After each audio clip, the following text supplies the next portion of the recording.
Good afternoon friend, मैं Rajvi sir आप सभी का अपने चैनल में बहुत बहुत स्वागत करता हूं।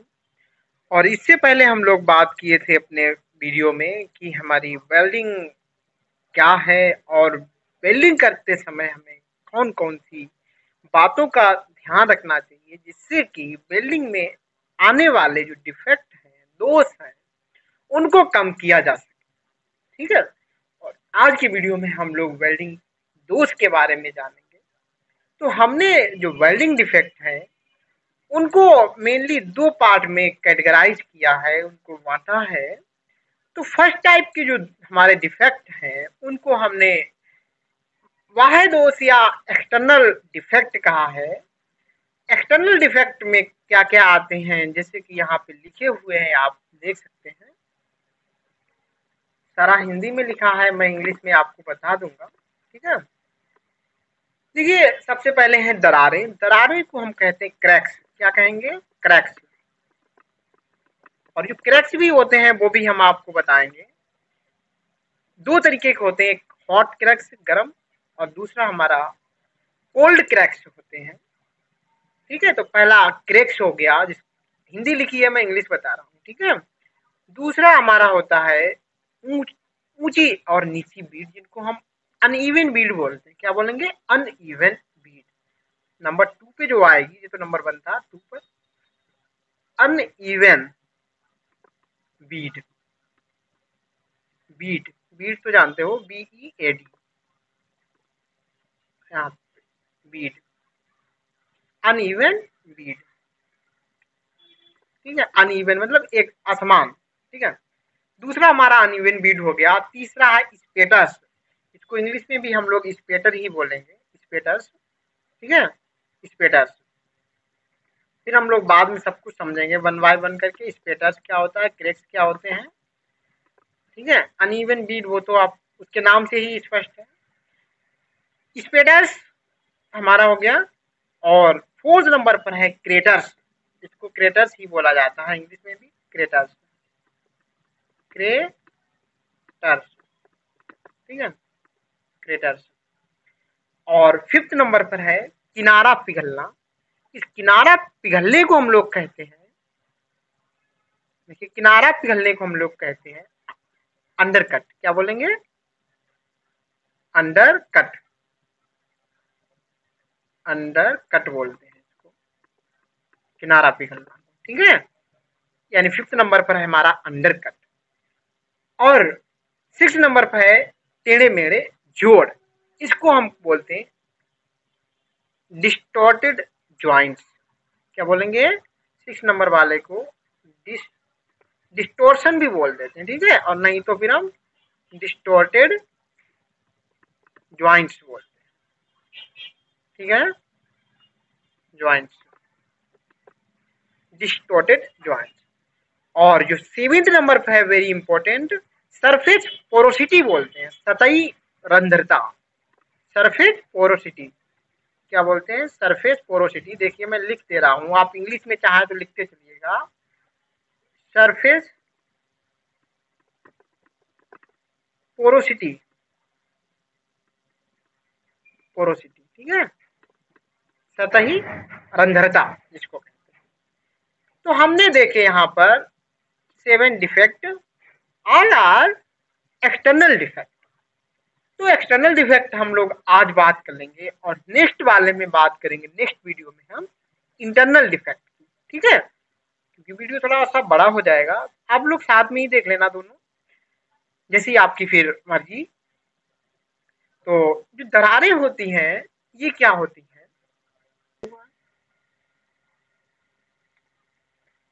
अनइवन बीट जो है हमारी, इसमें क्या होगा कि ये आती क्यों है? अनइवन बीट तो बताइए है कि वो ऊंची नीची बीट है, अब उसे समझाने की जरूरत है नहीं। आती क्यों है?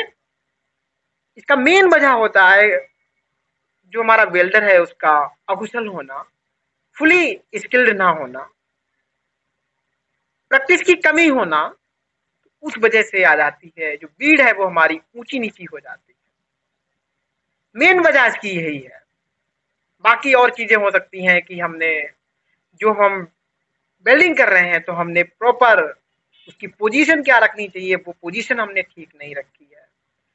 करंट है वो हमने प्रॉपर नहीं रखी है, कम या ज़्यादा कर रखी है, तब भी हमारी बीट जो है वो ऊंची नीची हो जाएगी।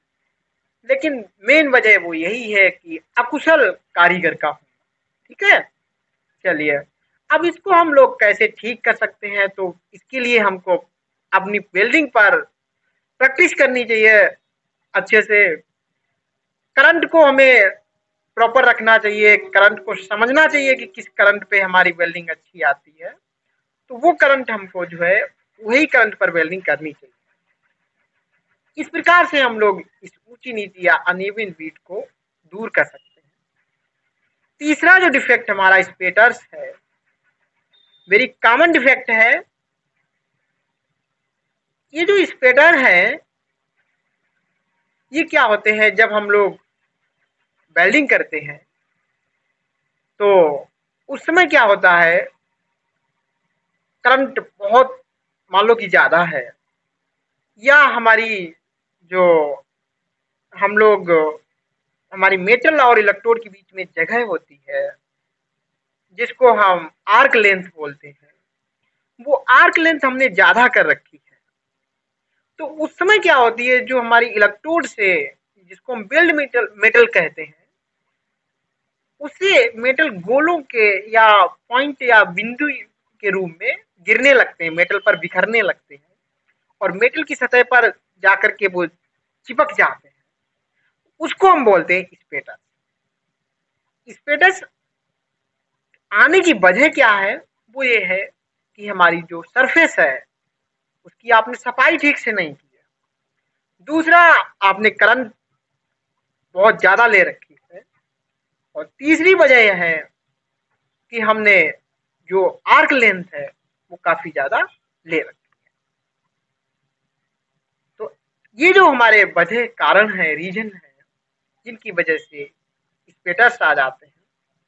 स्पेटर्स को अगर हमें कम करना है तो हमको ध्यान रखना है कि हमारी सतह है, वेल्डिंग करने से पहले उसको हमें प्रॉपर उसकी सफाई करनी है। आर्क लेंथ प्रॉपर रखनी है, ज़्यादा नहीं रखनी है, करंट ज़्यादा नहीं रखनी है। तो ये मेन हमारे फैक्टर हैं जो क्रेटर के लिए रिस्पॉन्सिबल होते हैं, इन पर हमें फोकस करना चाहिए। तो क्रेटर्स जो हमारे स्पेटर्स हैं उनको हम कम कर लेंगे, मिनिमाइज कर देंगे। ठीक है, चलिए अगला अगला जो डिफेक्ट है हमारा वो है क्रेटर्स। यहाँ पे कैटर्स लिख गया शायद, इसको हम कहते हैं क्रेटर्स। मैंने लिख के भी बता दिया है अभी आपको, क्रेटर्स। ठीक है, क्रेटर्स। तो वहां पर नीचे रा लगने को रह गया, ठीक है, वो आप सही कर लीजिएगा। क्रेटर्स जो होता है वो क्या होता है, जब एक वेल्डर वेल्डिंग करता है तो उस समय क्या होता है, कभी हमने रॉड को ज्यादा उठा दिया ऊपर, यानी कि आर्क लेंथ बढ़ा दी और फिर उसको नीचे किया, तो बीच में कुछ ऐसी जगह छूट जाती है जहां वेल्ड मेटल नहीं पहुंच पाता, एक गड्ढा से हो जाता है। उस गड्ढा को हम बोलते हैं क्रेटर। ये गड्ढा जो बीच में बन जाते हैं जहां कहीं पर जब आप वेल्डिंग करोगे, तो यही गड्ढे हमारे जो है इनको क्रेटर्स हम बोलते हैं।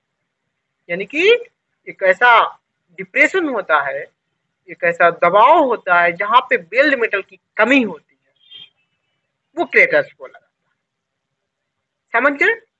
अब क्रेटर आने की वजह ये होती है कि हमने जो वेल्डिंग स्पीड रखी है, हमारे हाथ चलने की स्पीड है, वो प्रॉपर ना होना।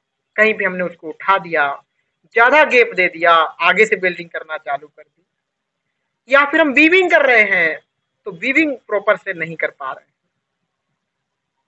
इस तरीके से दूसरा वजह और होती है कि लास्ट में जब हम इलेक्ट्रोड हमारी खत्म हो जाती है, नया इलेक्ट्रोड लगाते हैं, तब हम वहां पर कुछ ना कुछ गलती कर देते हैं और गड्ढा बन जाता है।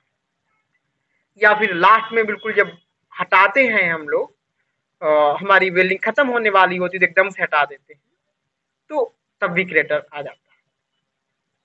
हमने क्रेटर क्या है, क्रेटर आने की वजह क्या है, वो हमने देख ली है। अब हमें क्रेटर को दूर करना है, क्रेटर्स को। तो हमको फिर यही ध्यान रखना है कि जो हमारी वेल्डिंग स्पीड है वो एक जैसी होनी चाहिए। वीविंग हम कर रहे हैं वो एक जैसी वीविंग करें। कहीं पर हम पास पास ला रहे हैं, हमारे जो वीविंग कर मतलब वीव हो रही है तो बीड एक तरीके से उभार आता है, वो कहीं पास कर दे रहे हैं, कहीं दूर कर दे रहे हैं, अचानक से हम इलेक्ट्रोड हटा ले रहे हैं। तो ये सारी चीजें हम नहीं करेंगे। और जब हम लोग नया इलेक्ट्रोड लगाएंगे तो उस समय ध्यान रखेंगे थोड़ा आगे से वेल्डिंग करना चालू करके थोड़ा पीछे ले आएंगे। इस तरीके से हम लोग क्रेटर्स को खत्म करते हैं। ठीक है। अगला हमारा डिफेक्ट है किनारा पिघलना, जिसको हम कहते हैं अंडरकट। क्या बोलते हैं? अंडरकट। अंडरकट क्या है? जब हम लोग वेल्डिंग करते हैं और वेल्डिंग करते करते लास्ट में जब पहुंचते हैं तब क्या होता है, या शुरुआत में भी ऐसा होता है, करंट ज्यादा होने से हमारी प्लेट का जो किनारा है, जो हमारी सीट है जिसपे हम वेल्डिंग कर रहे हैं, तो वो सीट कट जाती है करंट अधिक होने से। ठीक है। और या लास्ट में हमारी कट जाएगी प्लेट, तो उसे कहते हैं कि अंडर कट आ गया। ठीक है। Under cut. अंडर कट आने की वजह यही है, करंट ज्यादा होना, मेन वजह ये है।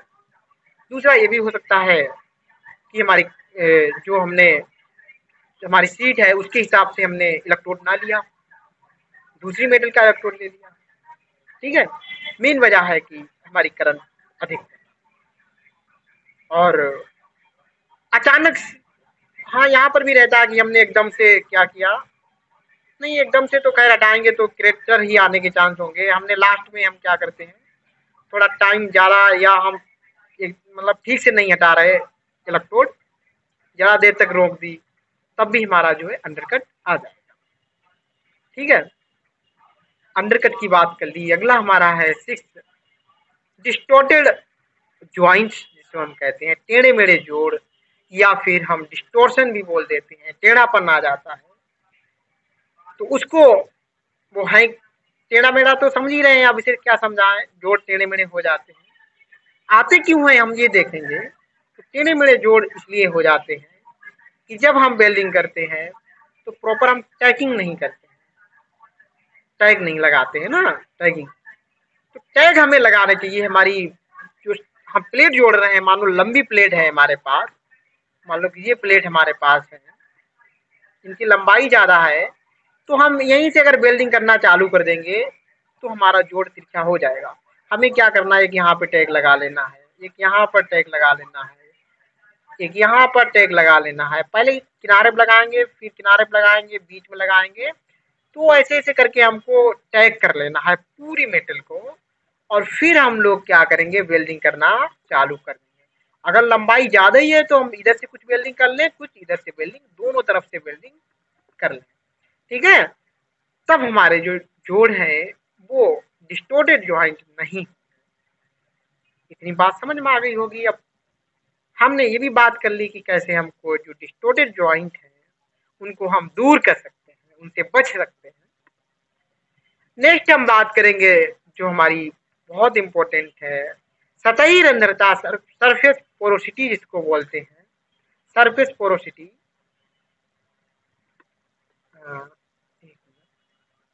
सरफेस पोरोसिटी लिख चुका हूं मैं, पोरोसिटी, सरफेस पोरोसिटी समझाना बाकी है। सरफेस पोरोसिटी क्या है? पोरोसिटी क्या है, जब हम लोग वेल्डिंग करते हैं और वेल्डिंग करते समय गैसें हमारी वहां पर क्रिएट होती हैं, एमिट होती हैं, बाहर निकलती हैं, क्योंकि जो हमारा इलेक्ट्रोड वगैरह होता है उस पर क्या रहता है, फ्लक्स लगा रहता है। तो वो फ्लक्स जलता है, गैसें और सील्डिंग गैसें पैदा होती हैं। सील्डिंग गैसें यानी कि जो हमारी मेटल को सुरक्षा प्रदान करती हैं, जो हमारा एटमॉस्फेरिक कंटामिनेशन होता है, यह हमारा वातावरणीय, हमारा जो अ, हम कह सकते हैं कि गैसें होती हैं, जो जब हमारी बेल्ट मेटल गर्म होती है तो उस समय पर जो एटमॉस्फेरिक गैसेस हैं वो हमारी बेल्ट मेटल से रिएक्ट करके उसको ऑक्साइड में बदल देंगी, कुछ और चीज बना देंगी, तो हमारी बिल्डिंग की जो स्ट्रेंथ होती है वो कम हो जाएगी। इसलिए हम वहाँ पर सीलिंग गैसें मतलब वहाँ पे यूज करते हैं। वो गैसें हमें कहाँ से मिलती हैं? अगर इलेक्ट्रोड हम लोग यूज करते हैं तो इलेक्ट्रोड से वो गैसें पैदा हो जाती हैं, जो आप फोग धुआं जैसा देखते हैं। दूसरी हमारी वेल्डिंग जिसमें हमारी मिग वेल्डिंग रहती है, एमआईजी जिसको हम कहते हैं, टीआईजी कहते हैं, दूसरी टीआईजी होती है, प्लाज्मा होती है। तो इसमें हम अलग से सीलिंग गैसें यूज करते हैं, जिसमें आर्गन, हीलियम, CO2 भी गैस हमारी सीलिंग गैस का काम करती है। तो इस तरीके की गैसें सीलिंग गैस में यूज होती हैं, सीलिंग गैस के रूप में यूज होती हैं। लेकिन यहाँ पे हम सतही रंध्रता की बात कर रहे हैं, तो इसमें कुछ हमारी हाइड्रोजन गैस वगैरह जो है, मेनली हाइड्रोजन गैस जो होती है वो क्या होती है, वेल्डिंग करते समय वेल्डिंग मेटल के अंदर चली जाती है हाइड्रोजन गैस। अब वो हाइड्रोजन गैस क्या होती है, मेटल से दब गई, मेटल के अंदर पहुंच गई और हम वेल्डिंग करते हुए आगे बढ़ गए। अब वो जो मेटल के अंदर गैस रह गई है वो बाहर निकलेगी तो क्या कर देगी, सतह पर रंध्र यानी कि पोर्स बना देगी। पोर्स मतलब छिद्र बना देगी। और जब सतह पर छिद्र आ जाएंगे तो इसको हम बोलेंगे पोरोसिटी। क्या बोलेंगे? पोरोसिटी। तो पोरोसिटी में क्या रहता है कि हाइड्रोजन गैस जब होती है वेल्डिंग करते समय वेल्ड मेटल में रह जाती है और बाद में जब वो बाहर निकलती है तो सतह पर छोटे छोटे से छेद बना देती है, होल बना देती है। उसको हम कहते हैं पोरोसिटी। पोरोसिटी की वजह क्या है? इसकी मेन वजह है कि हमने जो इलेक्ट्रोड यूज किया है वो हमारा इलेक्ट्रोड ठीक नहीं है, उसमें सल्फर वगैरह की क्वांटिटी अधिक है। दूसरी मेन वजह और यहाँ पर ये है कि हमने जो करंट ली है वो कम ले रखी है, जिससे हमारी गैसें जो हैं वो बाहर नहीं निकल पाई अच्छे से। ठीक है। और हमने पहला बताया था कि हमने जो इलेक्ट्रोड लिया है उसका सिलेक्शन अच्छे से नहीं किया। ठीक है। तो हमारी जो गैस बन रही है हाइड्रोजन गैस वो प्रॉपर बाहर जानी चाहिए, गैस मेटल के अंदर नहीं रहनी चाहिए। अगर अंदर रह जाएगी तो पोरोसिटी फिर आ जाएगी। हाँ, एक वजह यहाँ पर और है कि जो हमारी इलेक्ट्रोड है वो उसमें वो नम हो सकती है। वो मतलब उसमें क्या है, मॉइस्चर हो सकती है। तो इलेक्ट्रोड जब हमें यूज करें तो उनको इलेक्ट्रोड का प्री हीटिंग होना चाहिए, उनको ओवन में गर्म करके ही यूज करें तो पोरोसिटी फिर नहीं आएगी। तो हमने आज एक्सटर्नल वेल्डिंग डिफेक्ट की बात की और ये डिफेक्ट अगर आपको समझ में आए हो, वीडियो अच्छा लगा हो तो वीडियो को लाइक कर दें और जो आप अपने दोस्त हैं, अपने दोस्तों को चाहते हैं, उन दोस्तों तक जरूर शेयर करें। अगर हमारे चैनल पर आप नए हैं तो हमारे चैनल को सब्सक्राइब करें। हम लोग मिलेंगे अगले वीडियो में, तब तक के लिए आप खुश रहेंगे। Bye bye.